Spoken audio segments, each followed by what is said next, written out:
won't escape justice. The 20th meeting of the contact group on the Ukraine Defense Contact Group, which held on the 19th of March, was the most weak in terms of results. The majority of Western representatives came to the meeting, which was noted by the Kyiv regime, with nothing.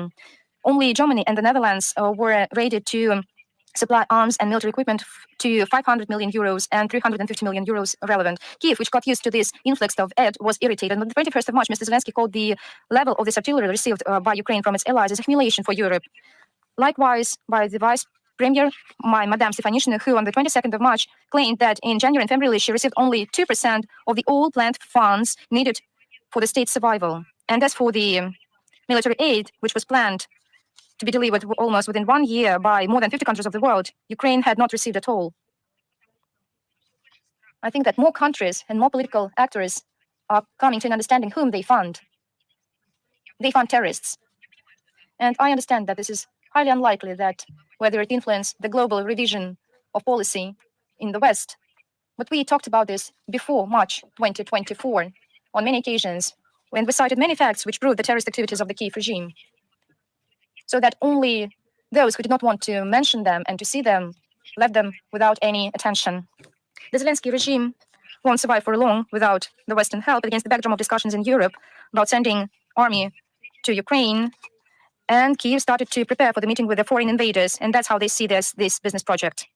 In terms of political, they can be called invaders, but in fact, due to the fact that they call the situation in Ukraine in Washington a good deal and a beneficial investment to kill Russians, I think that investors will come there. On the 20th of March, the Committee of State Building, Local Government and Regional and Urban Development of Verkhovna Rada recommended to the government in framework of the fight against the Soviet past to rename 5 cities and 104 settlements, and I think they will live well after that. So Chervona Grab in the Lvov region is suggested to call to honor the collaborationist Sheptitsky. I would like to remind who is it. This is the man who with all his heart congratulated back then in this year's Hitler an occupation of the Nazis on the 19th of September 1941, the capital of the Ukrainian Soviet Republic. The port city of Yuzhny Odessa region was decided to rename in Port Anital. What is it? So this was the name of the settlement close to that of the German colonists. The settlement Nadezdovka in the Odessa region, according to the plans of these ideologists, will be named into Champagne. I believe that the new Ukrainian collaborationists, following the example of their predecessors, are ready to meet their French and German soldiers, which will be obviously accommodated in some settlements, which will be more harmonious to here. And I think on the top of that was the decision that they will be free, exempt from tax, the proprietors of luxury cars in Ukraine. I think there were some names of the cars were called. That's how they prepare for this meeting. Ukraine continues to discriminate the Orthodox Church and blow on all the believers. In the Cherkassk region, the security services notified the archpriest, Mr. Bradovsky, about suspicion of criminal activities for these publications and social networks, in which the fighters of the national group Azov was called as Nazi. So for these very statements, despite their marks with the Nazi emblems on their shoulders, now he received these accusations. Security services of Ukraine made searches and arrested some journalists. New criminal prosecutions against most of the Kyiv-Pechersky Lavra and Pachaevsky Lavra. The Kyiv Municipal Council continues to seize the lands of the Kyiv-Pechersky Lavra to pass it to the reserve. On the 25th of March, the Minister of Security Forces to the Ukrainian channel said about criminal prosecution of Ukrainian Orthodox Church clerics, and 37 suspects are to be declared. 23 priests who received accusations and verdicts about treasons and to incitement of interethnic hate. So each year, the United States reports on the discrimination of religions in the world. I think there are a lot of experts there who prepare these reports and monitor the situation. Do they see something from this? They can comment right now, but they are not doing that because all is according to the American scenario. The committee on the 5th of March, the Committee on Humanitarian Information Policy recommended the Parliament to adopt a law to ban the Ukrainian Orthodox Church. Maybe there was a kind of publication or a footage with this appeals to the Kyiv regime or some high-rank official from the State Department. Before implementation of these plans, they have not succeeded. I think that some external actors included. So I'd like to remind you, on the 25th of March, the head of the international human rights company, Robert Amsterdam, he cannot be suspected of pro-Russian attitude, commented his letters he sent to the Verkhovna Rada because of this draft law. And he mentioned the country which bans political parties, which restricts some mass media who do not have consent, has lost any ability to understand the political responsibility. I think it was a very soft message, but a very interesting one against this deadly silence of all the other Western curators of the Kyiv regime. But the only moment the head of this human rights company, Robert Amsterdam, should have written not to the Kiev regime, but to all those who found it. I think you should have written it to the State Department, to the White House, to the Foreign Office, Downing Street, to the Champs-Élysées. And that is the origin of these funds. We call the relevant international organization to strictly condemn these anti-humane repressions of Kiev against the Ukrainian Orthodox Church and to make it stop this abuse and to prevent the adoption of this anti-church draft law, which not only contradicts the constitution of Ukraine, but is the flagrant violation of human rights, which touches upon the feelings of millions of Orthodox believers. As for the Western curators, they continue to demand the Kiev to speed up the adoption of the more stringent mobilization laws. On the 21st of March, the head of the military committee of NATO, Admiral Robert Bowie, declared, and I quote, "You need people to replace all those who were injured in the Ukraine." It means one thing in the context of Ukraine. It means mobilization. At the same time, the commander of the army of the Ukraine, Alexander Pavlik, on the 24th of March, claimed that the Ukrainians are hiding from this military commissariat and called them people catchers. In Ukraine, there are more and more cases of physical violence with military commissariat. On the 21st of March, in Novovolinsk city of the Volinsk region, a man made a stabbing attack on the commissariat officers who tried to take him to army. In Lvov, one person was sentenced to prison when he refused to go to war. In recent times, the number of those who evade mobilization increased 10 times. More than 9,000 criminal affairs were initiated. Many of them were passed to the court with the blessing of the Kiev regime. This is a great hunt. The border officers are committed to take drones and to open fire to target all those who try to evade to some foreign states in order to evade mobilization. So where is all the civilized Europe? Do you remember when it persecuted the authorities of Germany for these measures who crossed this Berlin Wall? Can you remember all those words against these authorities demanding to believe to the principles of freedom? Where is this democracy? Why do you keep silence? So what are you talking about? You are slaves. You are slaves of your own misanthropic ideology. Why do you not criticize the Kiev regime? Why do you not oppose the question in the Human Rights Council of the United Nations and other international organizations such as OSU? And I do understand it is paralyzed by the actions of the Westerners, but you can always perform a miracle. As for many years you have been calling for democracy and for freedom online. Why do you put a blind eye towards dehumanizations happening in Ukraine now? This has nothing to do with human rights, democracy, freedom. It's a moral collapse. And the Zelensky regime continues to struggle with history and the memory of those who did not spare their own lives in the name of a common victory over fascism. On March 21st, the very reports of the Kiev Museum of the Second World War decided to dismantle the high relief of the Battle of Kursk.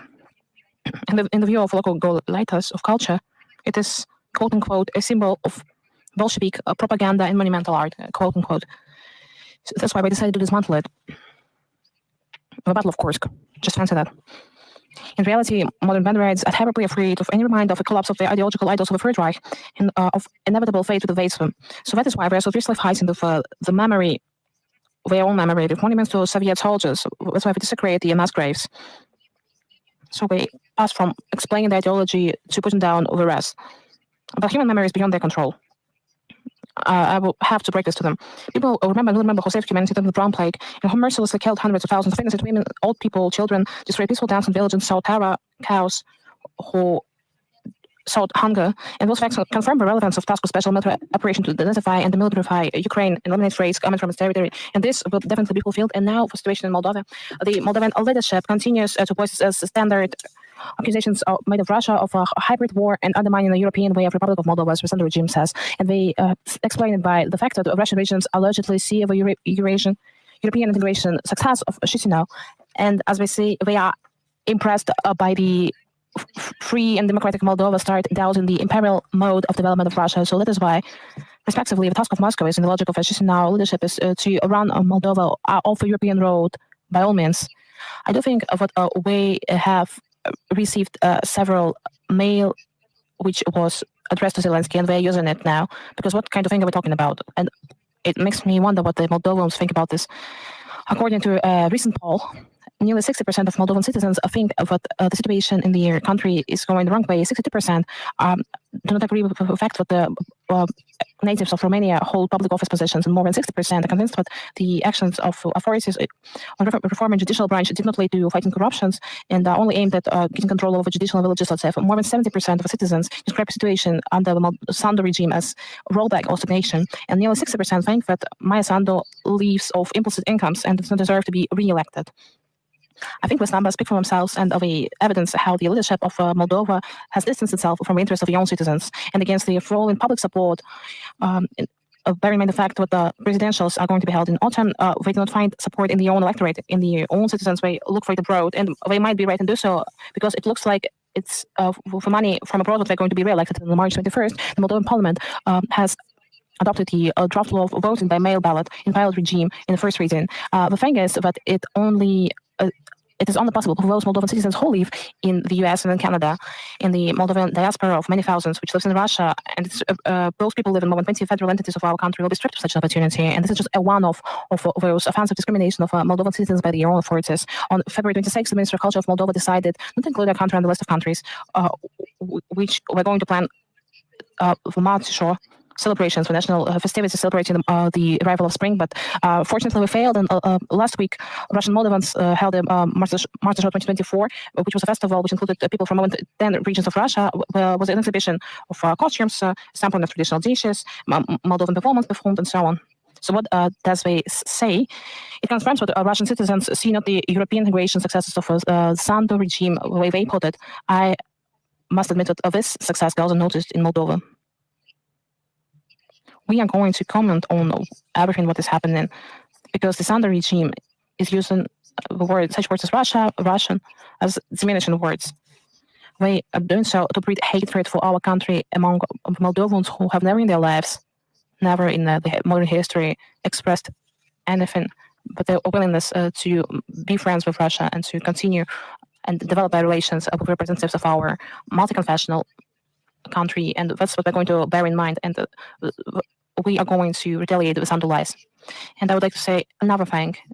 You know, Sandu strikes a blow not against Russia, not only against Russia, not only against us and the senses of those people who do not want to become this kind of aggressive cattle, but the way Ukrainians do under Zelensky. She strikes an even more harmful blow because she tries to exterminate inside Moldova the love of Moldovans for their own culture, their own country, their own land, their own history, and they are real heroes, they are true heroes. So that's what she has started out on. And you're not going to believe that. I cannot believe it myself. But we received a response from Great Britain on our request on the Skripal case. And you know what, to continue our efforts to identify the circumstances of our incident in Salisbury in March 2018. It had to do with citizens of Russia, Sergei and Yulia Skripal. So what do you think for all these years, and how many years have passed? Nearly 6 years have passed. For 6 years, we have been sending out dozens of diplomatic notes. We did not receive anything but write-offs. And yes, it was recently that as a response to yet another diplomatic note, the Minister of Foreign Affairs of Great Britain, for the first time since mid-2018, have sent out a responsive note, which with several reservations can be seen as some kind of belated official reactions. So 6 years, we say in Russia, what you wait for the promise for 3 years, so it was twice as long. And this belated note states that Yulia Skripal allegedly took note of our suggestion of consular assistance, but declined it. And this is very similar to recent fake news against British Duchess, Princess Kate Middleton. And do you remember how other people spoke for her? How the British media, the English tabloids, said that whether she was eaten by reptiloids, whether she was a victim to the Illuminati, whether she fell a victim to the abuse of her own spouse. We wrote many fake news about her. And now the same thing happens to Yulia Skripal. They're trying to allegedly describe her decision and the contact details of a consular agency of the Russian embassy in London as the MFA of Great Britain state are at the hands of those Russian. And the English diplomats said they're not going to comment on information of official outcomes of the investigation in this incident because we are continuing with the relevant legal procedures. And we see what we take our time because for more than 13 years of legal torturing of Julian Assange, the authorities of Great Britain came up with another sentence yesterday. We came up with yet another decision after 13 years. Let me remind you once again. But this decision was made about postponing it. He has to wait for more. And we understand the situation around the Skripal case only took about 6 years, which is not that long. It's for more than 70 years what have been looking into the Kennedy case. So we still have time. We are going to wait. And as for Sergei Skripal, we don't see a word about his destiny, about his fate. And I don't understand why. I'd like to ask the British, is he alive? Can you tell us whether he is alive? We see this forced reaction of the British side as a failed attempt to justify the inexplicable and wrongful hiding of information about Russian citizens for many years. We see that this is another information manipulation. We will continue to methodically seek comprehensive information about the fate of Russian citizens who disappeared without a trace on the territory of Great Britain 6 years ago. We would like to shed light on all the elements of incident in Salisbury and would like to insist on justice for this case. And yet another subject. And we have seen the condescending statements by the embassy of US, as well as Great Britain, Canada, France, and Germany in Bishkek. When on the 24th of March, a new law on NGOs was passed in Kyrgyzstan. It's aimed at the organization of a non-governmental sector, and the Westerners have forgotten everything about ethics. We decided to show to a sovereign country what kind of laws we can pass and what kind of laws we cannot pass. This was a way showed the neo-colonial nature. And we also displayed the nature of those organizations which were engaging together with them. And we can see with this intervention within the domestic affairs of a sovereign country. And I would like to remind you that a package for the defense of democracy was passed by the European Commission, which provides registration and control of activities of foreign agents on the territory of EU member states.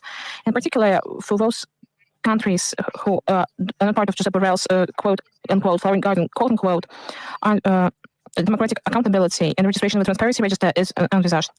So what kind of thing we can advise to other countries when the European Union is thriving? I must admit that it starts to give a strange smell. And another subject, because we see what messages come up on the media about the supplies of Ukrainian foodstuffs to Romania, which do not comply with EU standards. I would like to say that, bearing in mind its geopolitical status, Romania has become one of those key destinations for transit of agricultural products from Ukraine, which led to the saturation of the local market with cheaper and over lower quality food. And as a consequence, in the beginning of 2023 and in early 2024, an unprecedented series of agrarian protests took place in Romania, during which we repeatedly blocked the work of relevant custom posts with the help of agricultural machinery. The low quality of grain, corn, rape, and so on was talked about on leading Romanian information sources, and the leaders of local associations of agricultural producers made similar statements on the subject. But the Romanian government has not taken any clear actions to protect the interests of its farmers. But this does not come as a surprise. It has long been known that the current Romanian authorities prefer not to contradict Brussels, which is determined to assist the Kiev regime in selling Ukrainian products. And in fact, they act to the detriment of national interests. And there is no doubt that this approach will sooner or later play a cruel joke on them. And I would like to announce we are going to publish this today. After the briefing is finished, in the text of the briefing, we'll share links. So, we are celebrating the 210th anniversary of Russia's Army's Overseas Campaign of 1813-1814. We haven't defeated Napoleon's Great Army during the Patriotic War of 1812. Russian troops from the walls. We freed the peoples of Europe from Napoleon's oppressions, and with heavy fighting marched thousands of miles to the French capital, which surrendered to the mercy of the victors on 31st of March 1814. I would like to celebrate with